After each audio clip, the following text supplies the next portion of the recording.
The rise and fall of Adolf Hitler, from nobody to dictator to destruction. What turns an ordinary man into one of history's most feared dictators? How does a failed artist rise to control an entire nation? And how does that same man bring the world to the brink of destruction, only to fall in total ruin? This is not just a story of power. It's a story of ambition, manipulation, war, and consequences. This is the rise and the fall of Adolf Hitler. Chapter 1. Early life. Adolf Hitler was born on April 20th, 1889 in Austria, but his childhood was far from ideal. His father was strict, harsh, dominating. His mother, on the other hand, was loving and deeply protective. Young Adolf dreamed of becoming an artist. He loved painting buildings, landscapes, and architecture. But there was one problem. He wasn't good enough. Twice he applied to the Vienna Academy of Fine Arts. Twice he was rejected.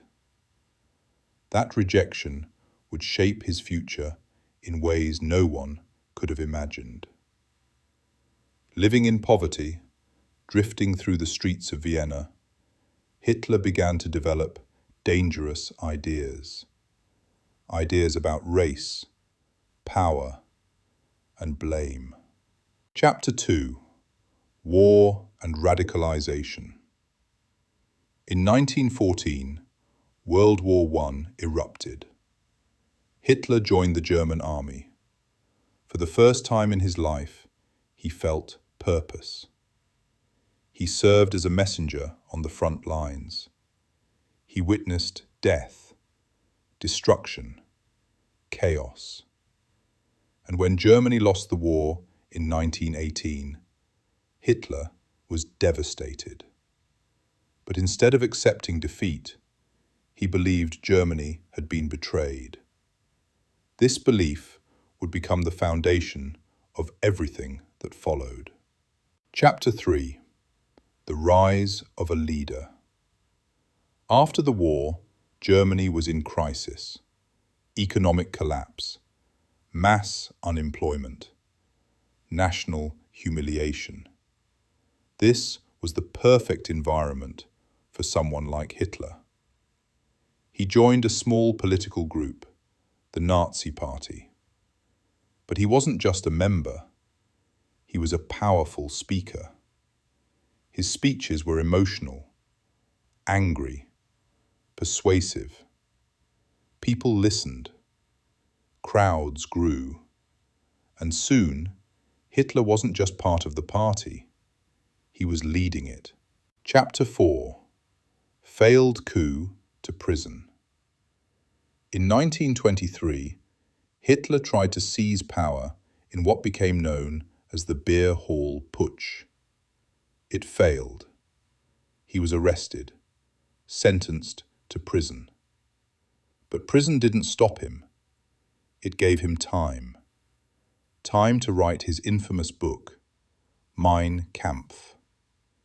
Inside it, he outlined his vision. Absolute power, racial superiority, expansion of Germany. When he was released, he had a new plan. Not force, but politics. Chapter 5. Taking Power. In 1933, Adolf Hitler became Chancellor of Germany. But that wasn't enough. He wanted total control. Soon after, a mysterious fire destroyed the German Parliament building. Hitler used it as an excuse. He suspended civil rights, silenced opposition, and one by one, his enemies disappeared. Within months, Germany became a dictatorship, and Hitler became its absolute ruler. Chapter 6: Control and Propaganda. Hitler didn't just control the government, he controlled the people. Through propaganda, mass rallies, posters, radio broadcasts, he shaped how people thought, what they believed, even what they feared. Anyone who opposed him was arrested. Or worse, entire groups of people were targeted, blamed, and persecuted. The nation was being transformed into a machine. Chapter 7: World War II. In 1939, Hitler invaded Poland. World War II had begun. At first, he was unstoppable. Country after country fell. Germany seemed invincible. But then, everything changed. A massive invasion of the Soviet Union failed. The United States entered the war, and Germany began to lose. Chapter 8: The Fall. By 1945, Germany was collapsing. Cities destroyed, armies defeated, allies closing in. Hitler retreated into a bunker beneath Berlin. The man who once commanded millions was now hiding underground. On April 30th, 1945, Adolf Hitler took his own life. His empire ended. The rise of Adolf Hitler shows how power can grow in times of fear and instability. The fall of Adolf Hitler shows how destruction always follows unchecked ambition. History remembers him not for greatness, but for the devastation he caused. And perhaps the most important question is this: could it happen again?